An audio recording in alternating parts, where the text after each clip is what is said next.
was thinking, flying out here today, this really is a moment of liberation for the country.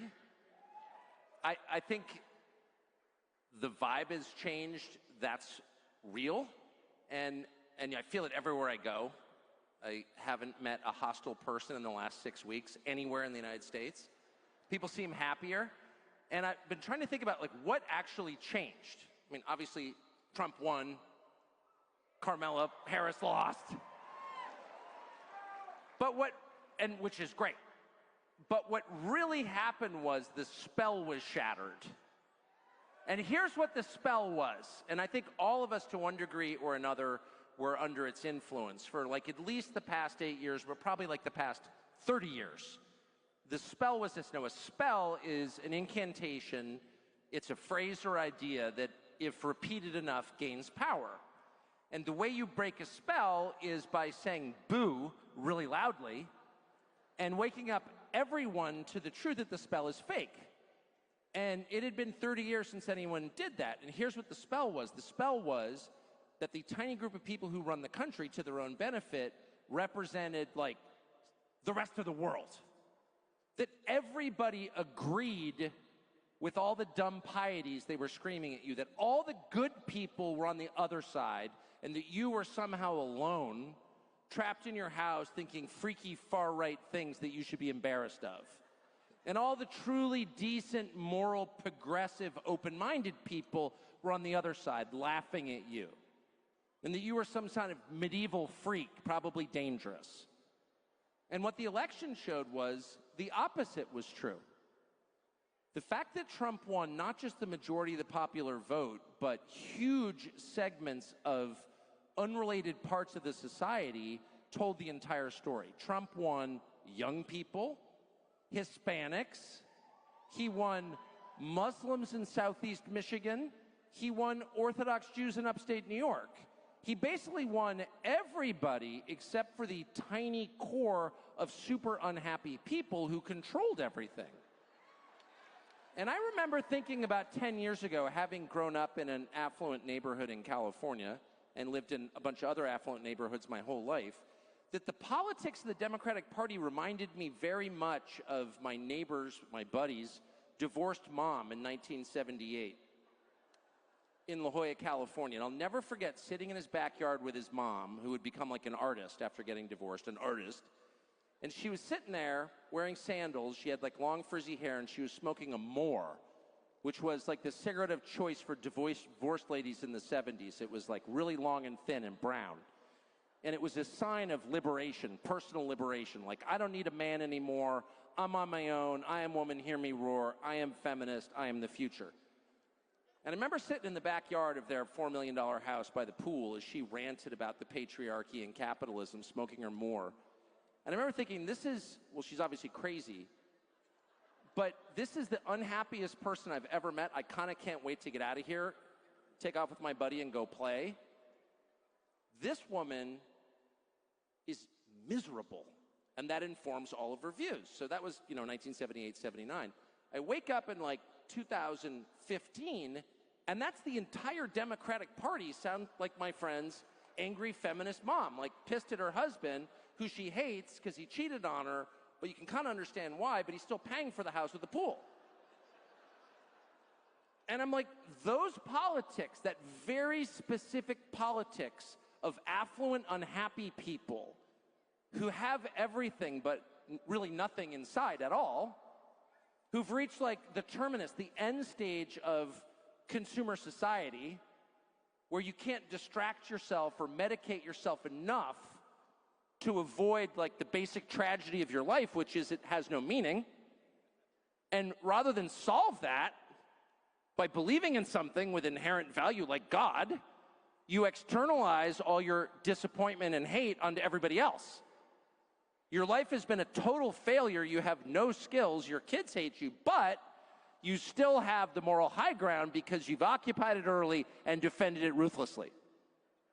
So people who had everything to be ashamed of diverted attention from their own failures by screaming at you about your moral inferiority, and you bought it.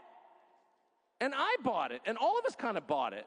It was like, you can't say this stuff out loud because it's embarrassing. And like, polite people don't say those things out loud, like obvious things. Like, you're idiotic. And no, boys can't become girls. And no, you don't get to run our foreign policy or energy policy. You can't even change the tire on your Volvo. You're useless and dumb. And a compassionate society would not let you starve to death, but you're not allowed to run everything. Nobody ever said that because they occupied this place of moral authority.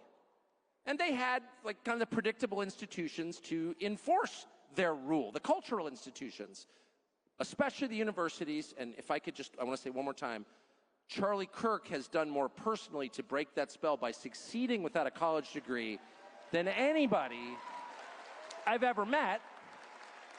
Rather than whining about college indoctrination and how it's, a waste of money and time, he just goes out without a college degree and just becomes a crazy success through hard work and intelligence and makes the point himself by his own life, which is, by the way, how you convince people, not by yelling at them or even trying to persuade them, but by living in a way that proves your point.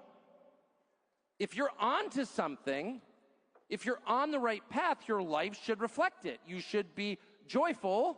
You should have meaningful, deep relationships with the people around you. You should have the respect of the people who work for you. You should have the love of your spouse, et cetera, et cetera. If you are telling me that college is a bad idea, show me a better way, and he has. These are very obvious observations, but for some reason, for like 30 years, we ignored them, and we allowed people who not only have no moral authority, who should feel deep shame and be engaged in a long process of deep reflection that includes ashes and sackcloth. Really, living in some, faraway place in the desert, repenting full-time for, say, the Iraq War. They should not be on television giving instructions for how we proceed at all. But we all kind of sat there and were like, well, we kind of have to take it. And my kids can't get jobs because in a country with a Civil Rights Act, they're the wrong color, but we kind of have to take it. And, my children aren't going to own anything, they're going to rent, but that's just the way it is in a free market system. We kind of have to take it. And by the way, the people who are doing all of this are, we will acknowledge, in some sense, better than we are. We call them the elites. They did go to Princeton. You went to Penn State. And we all kind of played along with it. Go Penn State, by the way. That's exactly right. You have nothing to be ashamed of, Mr. Penn State.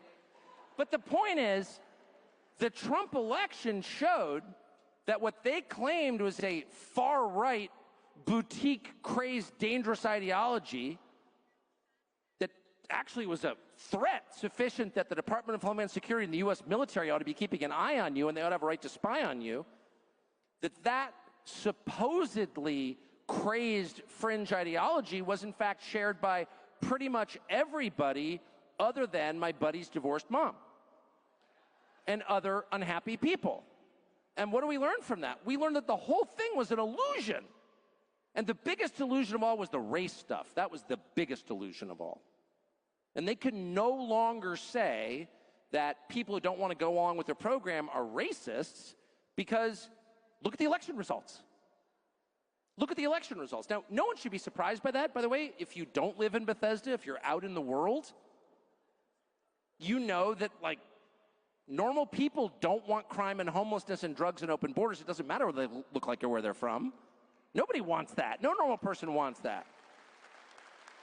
I remember when I lived in Washington, an actual conversation I had at an actual dinner party that if you put it on film, in the middle of a movie, people would be like, that's just not believable, that never happened, but it actually happened. I was in the middle of getting lectured in a very polite way by one of my neighbors who was a very nice person, but obviously a lot better than me because she was a Hillary Clinton voter. And she said, but she was fundamentally a nice person, but totally convinced of her moral authority. And she said to me, I have a lot of problems with your views on immigration. Frankly, I don't think you're a racist. I just want to be clear. She's my neighbor. I don't think you're a racist. But basically, she said, you're a racist. Okay, so I was trying to, defend. Well, actually, I think countries need borders. I'm trying to be polite. 15 minutes later, she goes, My housekeeper loves you. Would you sign something for her? I was like, your housekeeper from Belgium? No, from El Salvador. Oh, right.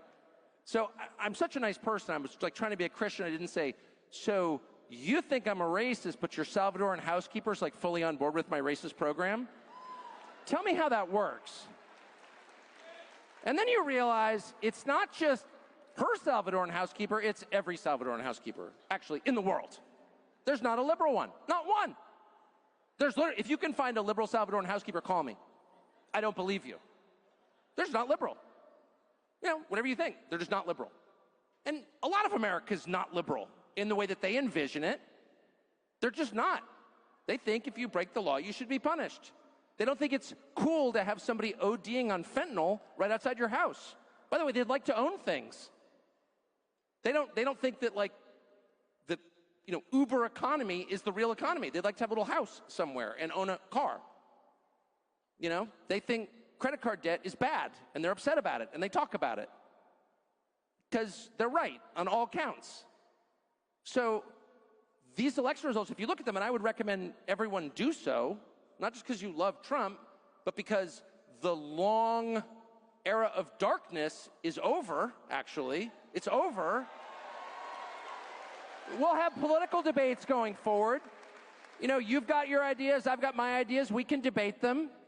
But I honestly don't think ever again in my lifetime will the richest people in the country be able to point a finger in your face and say, your position is too immoral to discuss, and if you keep talking, we're going to put you in jail. That has been their position. And they will never again get away with that. Ever. And if they think that boys can become girls and should compete on the swim team, that's fine. They're going to have to explain exactly how that works. And if they think that Ukraine's borders are more important than our borders, that's fine, but they're going to have to explain why.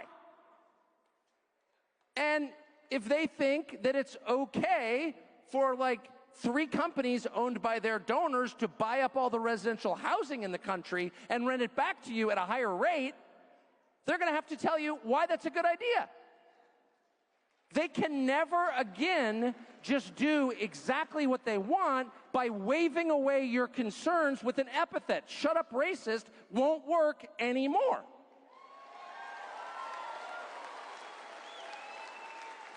There are no permanent victories in this life. It doesn't mean that people who voted for Trump are going to get exactly what they want forever. You'd have to be a politician to make that promise, which I am not. That's a lie. But the era of no debate, shut up and obey, surf is over. It is over. So it is a lot harder if you run things to reason with people, to treat your population as citizens rather than